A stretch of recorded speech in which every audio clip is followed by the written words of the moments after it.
Hey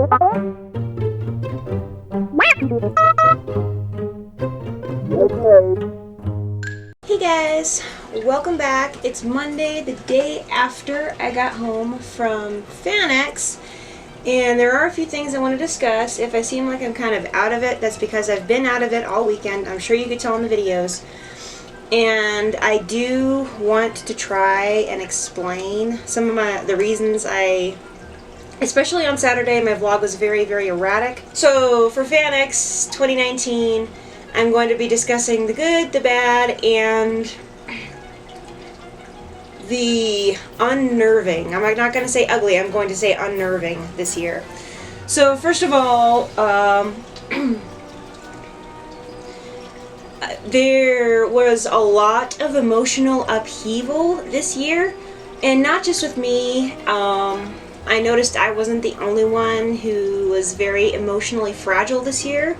There were a lot of tears, some of them good tears, some of them not so good tears, but I cried more this year than I think I ever have at an event, except for possibly Celebration 4 in Los Angeles, and even then I think I was a little bit calmer. I was mentally all over the place this year. First of all, I'm going to talk about the highlights, the absolute best things that happened during FanX. I got to meet up with most of the friends I made last year, and that was a lot of fun. These guys are great. I absolutely love the members of Rogue Base and Rebel Legion. I feel closer now to them than I ever have. They are just amazing. The second highlight was definitely, I did not troop as much as I was supposed to, but when I did troop, the few little kids I got that got really excited to see me, either as Rey or as Endor Leia, because those are the two main things I trooped as, they made everything else worth it. For example, when it was Rey, I don't have a picture of it sadly. I have no pictures of me trooping, so dressed up as Rey, there was this one family with a tiny little baby Rey, I believe on Friday morning. They came by and they asked if I wanted to hold this little tiny baby Rey, about 9 months old. She had these little wraps around a little white onesie, and I just about turned into a puddle, and so I held the little mini me. It was just absolutely adorable. When I trooped as Endor Leia for the first time, I ran into another lady with the same first name as me, which is Carrie, who also cosplays Leia, but she cosplays General Leia. And she was very encouraging and gave me compliments on my Endor Leia costume, so that gives me further motivation to actually finish it and get it officially approved so I can troop more in it. And that was a big, yay! The next highlight on my list was actually meeting Timothy Zahn. I've reviewed a few of his books before, the first Thrawn trilogy from the early 90s. It was very overwhelming meeting one of I have to say, my favorite living author of all time. When I got up to the front of the line, I got in 2 words before I completely burst into tears. It was overwhelming, and he is just the nicest guy. He's so soft-spoken and sweet and encouraging, and I told him that basically reading the expanded universe books that he's written are part of what inspired me to write. I didn't tell him it was to write fan fiction, but it was part of my writing inspiration, and that his books are the gold standard that I hold all other Star Wars fiction to, and that he nailed the characters so well. I don't think I've met any other author that can introduce such amazing, unforgettable characters like Thrawn and Mara Jade, and also stay so true to the characters that are already established like Han, Luke, and Leia. And he was extremely humble and encouraged me to keep writing. And that, coming from Timothy Zahn, one of my writing heroes, meant a lot to me. And while I was crying, he gave me a clean handkerchief to wipe my eyes. And yes, this is the same handkerchief. Thanks to Timothy Zahn, as soon as I can, I'm going to be getting back into my writing. So That was one of the sweetest celebrity interactions I've ever had in my life. Haven't had a lot, but that was definitely one of my favorites. I will treasure that memory for the rest of my life. The next highlight of FanX was definitely the cosplay. There were some amazing costumes this year. I didn't get pictures of half the ones that I wanted to, again. But lesson learned, next year I'm going to set aside one whole day just for taking pictures. I'm not going to try and get to any panels. I'm not going to try and troop that day. Pictures only for that day, so I can get as many pictures as I possibly can, and of as many costumes as I possibly can. And when I was taking pictures, since I've now got a professional grade camera, people were asking if I had a business card, if I had a website, and I'm like, no. So maybe I need to work on that along with my writing. And last, but certainly not least, one of the biggest highlights from FanX this year was, forgive me for sounding like a fangirl, but meeting Hayden Christensen. After I met Timothy Zahn, I was really wanting to meet Ian McDiarmid, but there was only enough money for one autograph, and one of my friends paid for it, and eternally grateful to the friend that paid for my autograph with Hayden Christensen. It was rather expensive, but not the most expensive autograph I've ever heard of. I was not expecting to react this way to meeting Hayden Christensen, because I got up there, they had me pick out an 8x10, the classic 8x10 glossy, and I picked out that one because that was the one where he didn't look quite as evil, and I don't like dark Anakin, I like light side Anakin. And I was trying to go through in my head what I wanted to say to him, and I realized once I was in line with the picture, my mind went completely blank. I was trying and my brain was blocked, and the line got shorter and shorter, and I was hitting panic mode. I finally got up there, and they sort of opened the curtain. I squeezed my eyes shut, and I was suddenly just stricken, completely stricken with terror. I could not move or talk or do anything, and the handler's asking, you okay? You need to sit down? You need some water? And I agreed to sitting down and letting other people go first. I just wasn't ready. But after there was like no line behind me, they finally asked, you okay now? You're ready? And I'm like, I think so. And they're like, you need somebody to go with you? And I'm like, yeah. I regretted not taking one of my friends along, because for this kind of thing, I kind of need a wingman. And he's like, you need a hug? I wasn't about to say no. He gave me a very sweet and short hug, and then I finally looked up, saw this face like a foot away. Starstruck doesn't begin to describe it.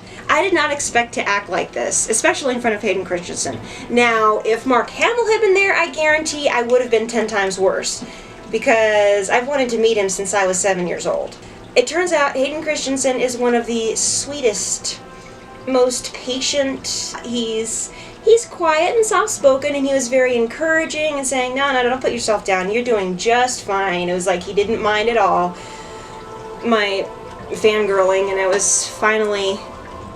I finally managed to stutter out what I wanted to say to him, that I really enjoyed the dueling in episode 3, and when I said that, his reply to that was sort of to grin and say, yeah, we were pretty fast, weren't we? And when I suggested that he and Ewan McGregor need to meet up at like a celebration or something, and someone handed them lightsabers to see if they still got it, he laughed in this sort of nervous manner, and he's like, I don't know, I'd probably be pretty rusty, and to be fair, he's probably right. So yeah, that was my experience meeting Hayden Christensen. As I left, he gave me one last hug, and I said thank you for coming to Salt Lake City, and walked out with a great big idiotic smile on my face. So yeah, that's my story of getting Hayden Christensen's autograph, and that's what he wrote, and that was really special. So, like the Daniel Logan autograph, I'm going to find a nice little frame for this and hang it up right next to it. Alright, now that was the good stuff that happened during FanX. I will say that my absolute biggest disappointment during FanX was that there was supposed to be a panel with both Hayden Christensen and Ian McDiarmid.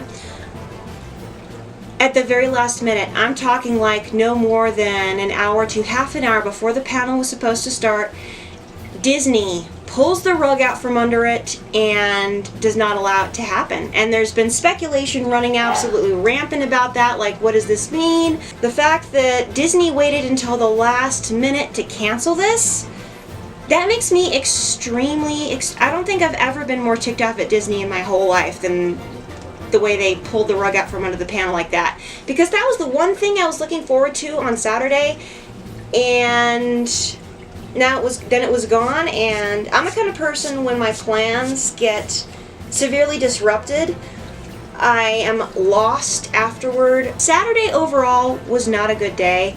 Not until the very, very, very end, and even then it was very on the fence, iffy. I didn't get sleep. I didn't get to see what I wanted to see. I didn't get nearly as many pictures as I wanted.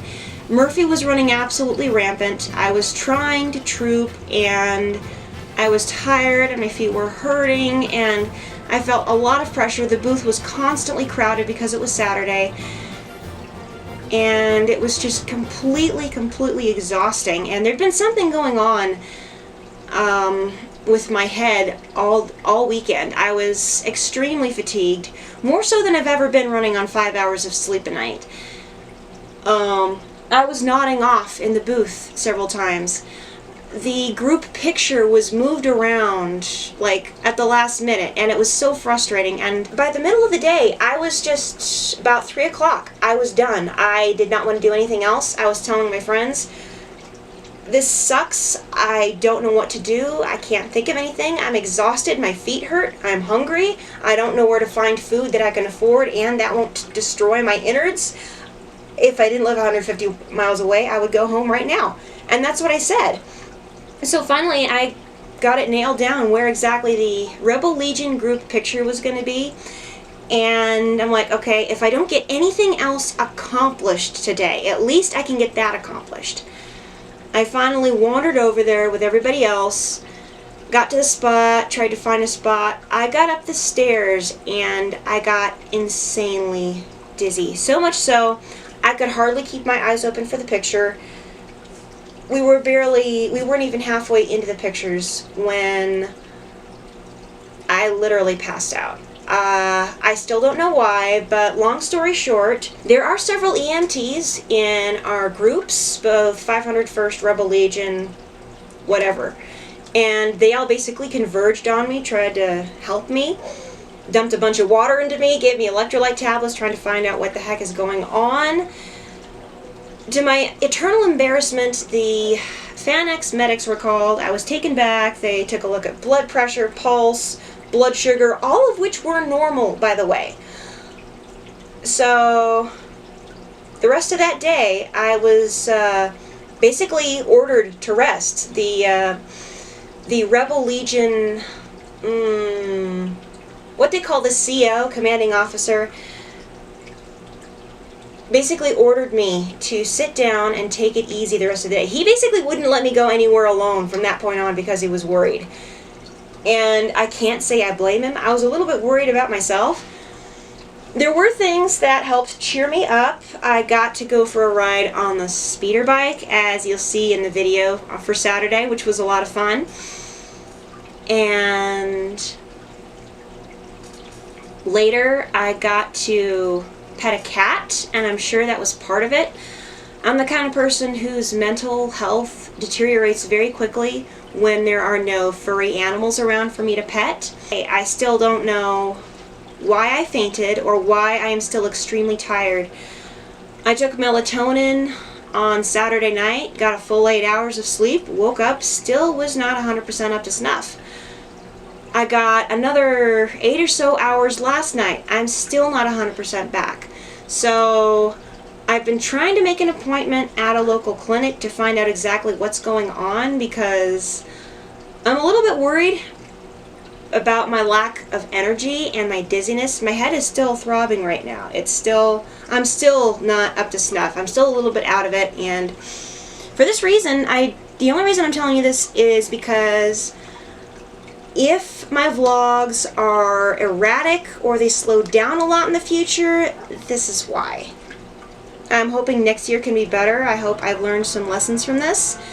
But to end things on a good note, I got to meet one of you at FanX, who's a member of the Saber Guild in Las Vegas. They came up to visit, and they gave me this Narshada Temple patch. And I'll probably add this to my trooping jacket. Thank you so much. And in the future, I hope maybe I'll run into more of you. But until this problem with my head is resolved, I'm probably not going to be doing any more trooping. I'm not going to be doing anything else that's super physical, because I don't want to have another fainting spell. Granted, I was like unconscious for maybe half a second. I did not really collapse. My legs basically accordioned underneath me, and I slid down to the floor. And then my head was basically filled with lead. So, like I said, I'm not trying to scare anybody. I'm not looking for sympathy. I'm just trying to explain what happened to FanX and why my vlogs are going to be a little slower right now. I've been trying to rest. I have not been able to contact the local clinic yet. I want to, so I can set up an appointment so I can get an exam, so I can find out what the heck is going on. I don't know if my iron levels are off. I don't know if it's a B12 deficiency. I have no clue. I don't know. But anyway, thank you for your ears. Thank you for listening to my rants and my fangirling. It was just, like I said, some fun things, some not so fun things. But that's all for today. Thank you guys for watching. If you want to see more G-rated Star Wars content, go ahead and click that little subscription button down below. And don't forget to check out the links in the description box. You can follow me on Facebook, Instagram, and Twitter. Although Instagram, it's been so iffy lately that anytime I do have a chance to upload pictures, it's not working. So if you want to follow me on social media, Twitter is your best bet, because I tweet at least bare minimum once a day, usually more than that. I don't have a question of the day because I didn't think of one, but any prayers for a resolution to whatever is going on with my head would be appreciated. And I cannot guarantee when I'm going to be back. I'm going to try and come back either tomorrow or Wednesday, but no promises. So until I see you again, God bless, and may the Force be with you. Bye.